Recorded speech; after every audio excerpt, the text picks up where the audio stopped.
ایک شخص کوفہ آ گیا اور کوفہ آ کر لوگوں کے ایمان سے کھیلنے لگا. وہ یہ کہا کرتا تھا میں نہ مسلمان ہوں، نہ میں ہندو ہوں، نہ میں یہودی ہوں، نہ میں عیسائی ہوں. میں ہوں عقل پرست، میں عقل کو فالو کرتا ہوں. لہذا جو بھی میرے سامنے آ کر بات کرے وہ مجھے لاجیکلی عقلی طور پر مجھے شکست دے. اگر عقلی طور پر لاجیکلی مجھے شکست دے دے گا تو میں مان جاؤں گا کہ وہ صحیح ہے اور میں غلط ہوں. وہ خدا کو نہیں مانتا تھا. جب خدا کو نہیں مانتا تو پھر مذہب تو اس کا کوئی تھا ہی نہیں. پھر جب خدا کو ہی نہیں مانتا، دہریہ تھا وہ.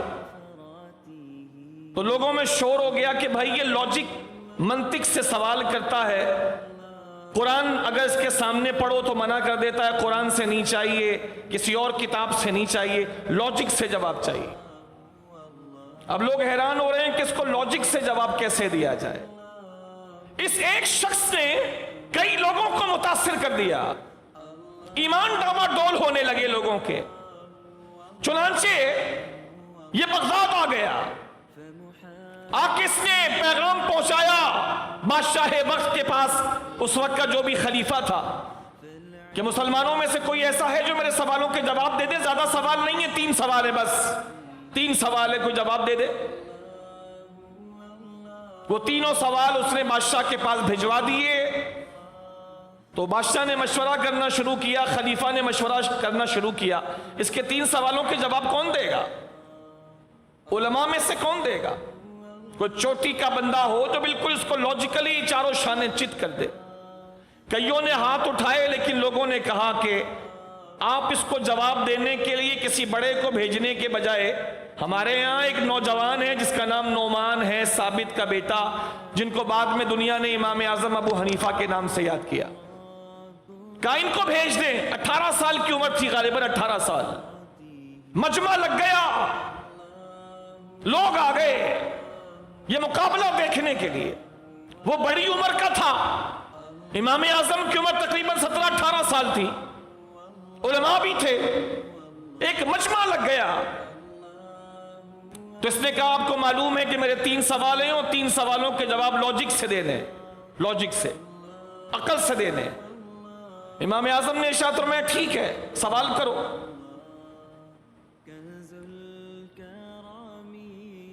اس نے کہا کہ پہلا میرا سوال یہ ہے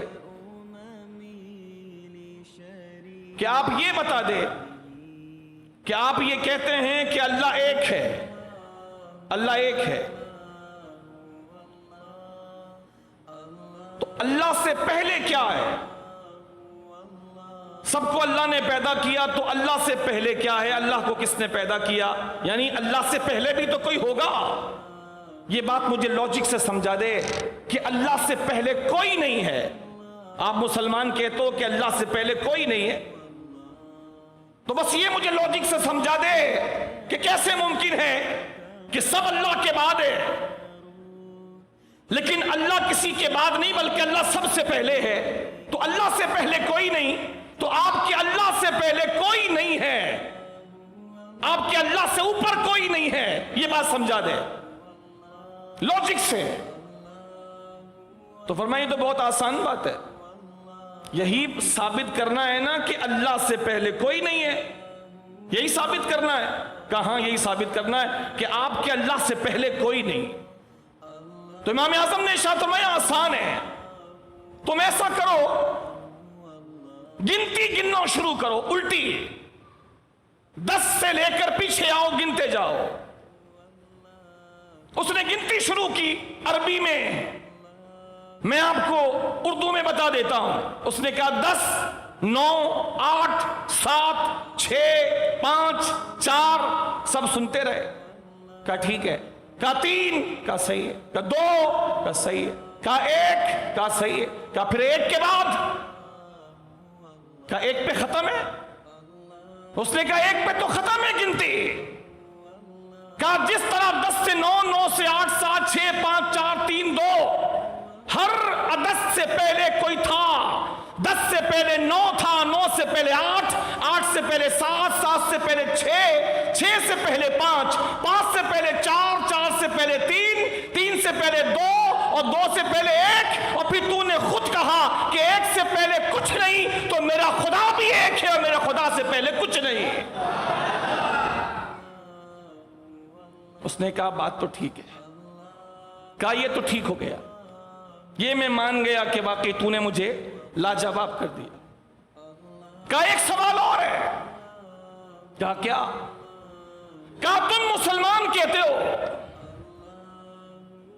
کہ اللہ جل شانہ کا جسم نہیں ہے جیسے اور چیزوں کا جسم ہے، اللہ جسم سے پاک ہے، اس کا وجود ہے لیکن جسم نہیں ہے۔ یہ جسم ہے، یہ جسم ہے، یہ جسم ہے، یہ جسم ہے، یہ سب جسم ہے، مادہ ہے، وجود رکھتا ہے، لمبائی ضرب چوڑائی، ہر وہ چیز جو وزن رکھے اور جگہ گھیرے مادہ ہے۔ ہم تم سے یہ پوچھنا چاہتے ہیں تمہارا اللہ ہے؟ ہم پوچھنا چاہتے ہیں کدھر ہے؟ مشرق میں ہے، مغرب میں ہے، شمال میں ہے، جنوب میں ہے، کہاں ہے؟ تم کہتے ہو اللہ ہے اور یہ بھی کہتے ہو ہمارا اللہ اپنے علم سے ہر جگہ موجود ہے۔ تم کہتے ہو تمہارا رب ہے، اللہ ہے، اور اپنے علم سے ہر جگہ موجود ہے۔ یہ بات میں سمجھنا چاہتا ہوں کہ کیسے ہو سکتا ہے؟ ایک ذات ہے، ہر جگہ موجود ہے، کیسے ممکن ہے یہ؟ کوئی مشرق میں ہوگا تو مغرب میں نہیں ہوگا، مغرب میں ہوگا تو مشرق میں نہیں ہوگا، شمال میں ہوگا تو جنوب میں نہیں ہوگا، کوئی ایک طرف ہوگا دوسری طرف نہیں ہوگا۔ لیکن تم کہتے ہو تمہارے اللہ کا جسم نہیں ہے، وجود ہے، اور پھر اپنے علم سے وہ ہر جگہ موجود ہے، مشرق میں بھی ہے، مغرب میں بھی ہے، شمال میں بھی ہے، جنوب میں بھی ہے۔ یہ بات عقل میں نہیں آتی۔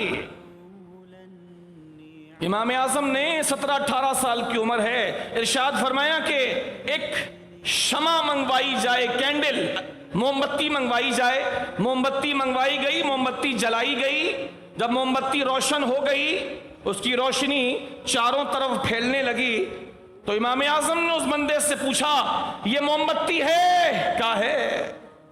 کہا اس کا نور ہے؟ کہا ہے۔ روشنی اس کی ہے؟ کہا ہے۔